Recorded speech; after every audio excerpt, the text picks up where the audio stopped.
Ooh, today, the TMV hates Sentinels believers, they're going to be in shambles. Because after they watch this video, they're not going to know what to think. Because today we are going to take a look at Sentinels versus Gen.G here on Pearl. And in particular, we're going to focus on the role swap that we had between Narrate and John QT. And much has been made of this role swap between these two players. And a lot of people think it doesn't make any sense, right?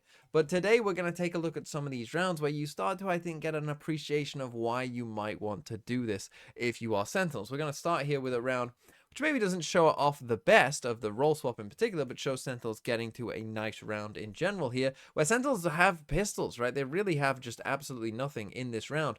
And they start with a default towards A, with 4 players, including John, and now John is going to come back to Narrate, and they're going to come down towards Art, and these 3 are going to stay in main. And we get a little bit of aggression here coming out from Gen.G in just a second, and, you know, they're going to see that, you know, hey, Sentinels are there whilst John and Narrate are getting into position. So here comes the drone from Yeoman.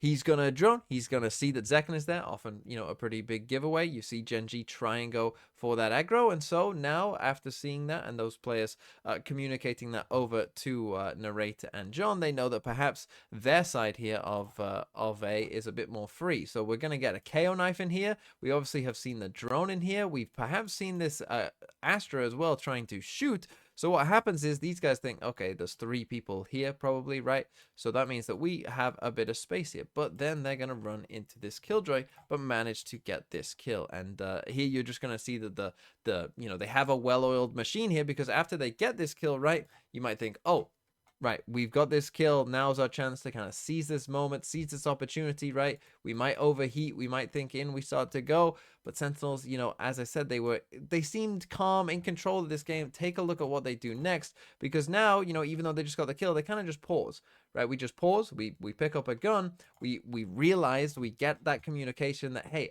we think there's 3 people here. Let's just go back to B instead. And you see that this kind of like calm, you know, kind of cool under pressure calling. You see them walking back here, and then, you know, they start to run away, slow the round down, even put an alarm bot behind them just here. You see that this kind of, you know, calling, this kind of pausing, I think, again, obviously in this round it didn't matter too much because we did have kind of everyone towards A and everyone kind of understanding, you know, pretty close to the round. But obviously if you did have your IGL on a Sentinel on the other side of the map or whatever, you know, these kind of calls can be pretty difficult. And sometimes your Sentinel, you know, will be just lurking somewhere else, right? Whereas your Initiator is going to be in there and going to be able to consistently make these kind of like, hey, let's pause, let's, you know, let's come to the other side of the map. And you'll see that Sentinels will get rewarded with that. Thank God the utility is not going to quite work out as well, but here comes Texture! Finds that second shot. Narrate going to be put down, but John QT puts that Phantom to good use. Trades it out. Some damage across. It's going to be another weapon recoverable, but now Zekken going to be taken down. 20 seconds to get the spike down. And the rest of them, Gen.G just trying to hold their position, maybe get a couple of spams through the smokes. Sentinels managed to get the spike, and now all they have to do is play post-plant. The shots from Yeoman so very close. Bang Outlaw in hand. Can try to play back, but you go, no command going to be coming through. Was built up off that plant of the spike. Bang going to be taken out. John QT still in halls. Needs to have an immense amount of impact, and Charon's low on the opposite side. He manages to stay alive. Now down to 13. Swing in from behind. Munchkin not sure which way to look, and now it looks like Sentinels are going to be able to pull it off. Attempting to get themselves on the boards. John QT just looking So that was one example of calling a pause in a round from John. Let's take a look at the exact opposite, and this is going to be a great example of why you might want to go for this little change here, because in this round we see that Narrate is on the complete opposite side of the map. But what's going to happen here is Sen are going to manage to find the first kill on Texture in just a little second. And once they get that kill on Texture, just take a look at what happens next. So there you go. There's the kill from Zekken on Texture just there. And now I want you to imagine that this is John over here towards B, right? He's not going to know what to do next, right? Because he's over here towards B if this was John. Instead, John is here. Take a look at what he does instead, right? Because take a look, it takes him almost no time to instantly run up and fatal. Right? This happened within a couple seconds. This is the kind of like decisiveness. We got this kill, we are now going, that you really can't probably make as an IGL from this position. It's going to be tough to know whether that's the right thing to do straight away. if you're not with the team as an IGL, right? Someone else, you know, probably the Fade or, you know, someone here is going to have to make that call of like, hey, let's just go. He's ready to go. He has made this call. We are ready to go. The ult is coming in, and now we're going to send it. And even though it doesn't go perfectly for Sentinels, they still are able to win that round, perhaps in part because they were so decisive. Eagles will be coming through. Now, it's going to be the Nightfall crashing across. Fragment, grab well, going to be sent, looking to slow them up. Second, takes a pause, goes diving forward. That's a smattering of damage taken here from Karen, but he can't finish him off quite yet. Still snappy, however, finds Zelsis, and they line up as Karen is able to collect 3. Bang, however, firing back. Narrate getting into the mix, finds another. Foxy arrives, takes out Narrate. Bang, swinging around the side, has the timing, gets the catch. And this decisiveness is really everywhere in this round, right? Because really, the fact that Narrate is all the way over here, and he, as soon as they decide to go, just literally sends it across the map, right? You'll see here, as soon as they kind of, you know, are going for this, he's already on his way, right? Like, that communication of we are sending this is our plan, and we go. Like, you know, he's here. And the fact that he is here, you know, really wins them this round, because if he's not, you know, they're in a lot of trouble as Karen, you know, manages to kind of line them up there and find 2 kills. You know, this kill, the fact that Narrator's there, getting that kill on Yeoman, you know, somewhat saves the round. So just decisiveness kind of all round here from Sentinels, you know, from the call from John into Narrate getting there as well. And obviously they end up winning the round. Okay, next one here, round number 9, and in this one, Sen, I'm going to start off with a bit of a mid-default, but I think that this round is going to be a good showcase here, really, of something that Sentinels have always been pretty good at. They were very good at this last year as well, which is finding, you know, the correct solution to the problem, right? Finding an answer to the test, even when the test is pretty hard, and the test is going to be pretty hard in this round, as you'll see in just a second, because eventually we're going to end up coming for an A split here again, with these 4 players who were towards mid are going to come towards Art, and we're going to get Bang here coming down towards A main. Problem for them is, unfortunately, that Texture has pushed A main with an op. So we got the Jet op here. You see that we actually send Zekin in deep into mid, and he's going to clear out kind of all of this, you know, middle part of the map, the link part of the map, and now they come and do their A split. The problem that they're going to suffer, though, in just a second is Bang is now going to creep up. They're going to get KO ulted, so these guys kind of get stopped here, right? They don't want to just run in into a KO ult, so everything kind of pauses for a second, right? Everyone just kind of stops. Bang tries to come up, but now he dies. And now, if you're Sentinels, you're in a pretty tough spot, right? You're getting KO ulted at this very moment. This guy has just died to an op, so now you've completely lost A main.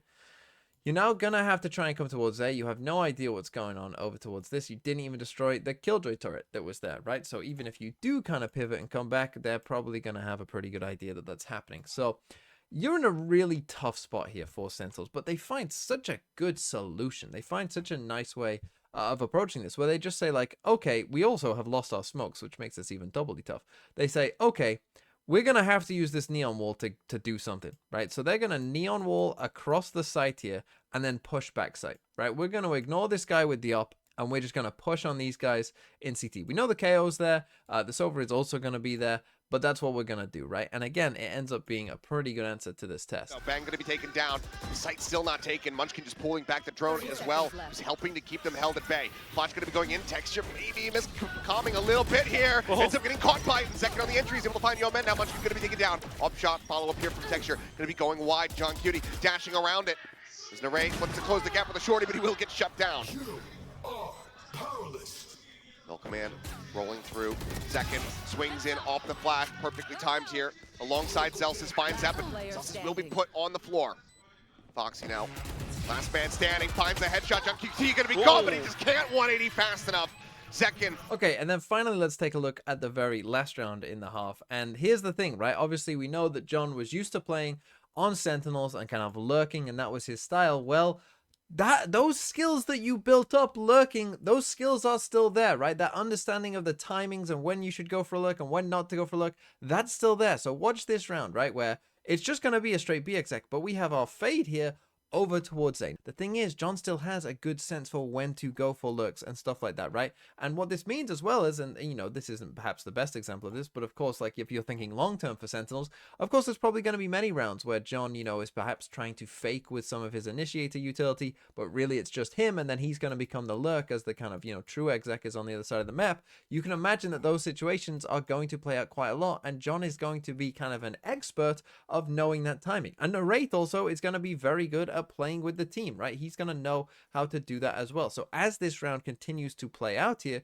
you're going to see that he finds the perfect timing here. This alarm bot goes down. He's going to now come forward, get on this big lurk, and really John is going to end up winning them this round from this massive lurk from the other side of the map. Time you've got John QT on the other side of the map, possibly flanking up against him. Texture all the way from top. This is going to be noted. They knew that the turret was cleared earlier on. They know that somebody can be in behind them. That's why you see a decent amount of attention paid here.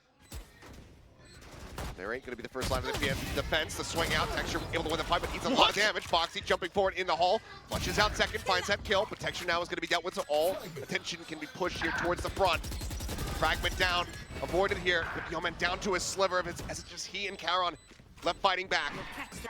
John up over the top. Charon trying to close the gap here, trying to find the kill, but Yeoman's now dead. The spike is not held to half. The round is over, and it's looking like it's going to be 7-5 here with Sen out in front as John. It's a snappy last headshot. And so hopefully this video has shown you some of the reasons why generally I think a lot of teams want their IGL on an initiator, right? It's not just Sentinels that have done this. Quite a few teams have done this in the past as well. And it's just so that you can know what round you're in, really, right? And your IGL can just be more decisive and often, you know, have a better sense of what truly is going on and what round they need to be in.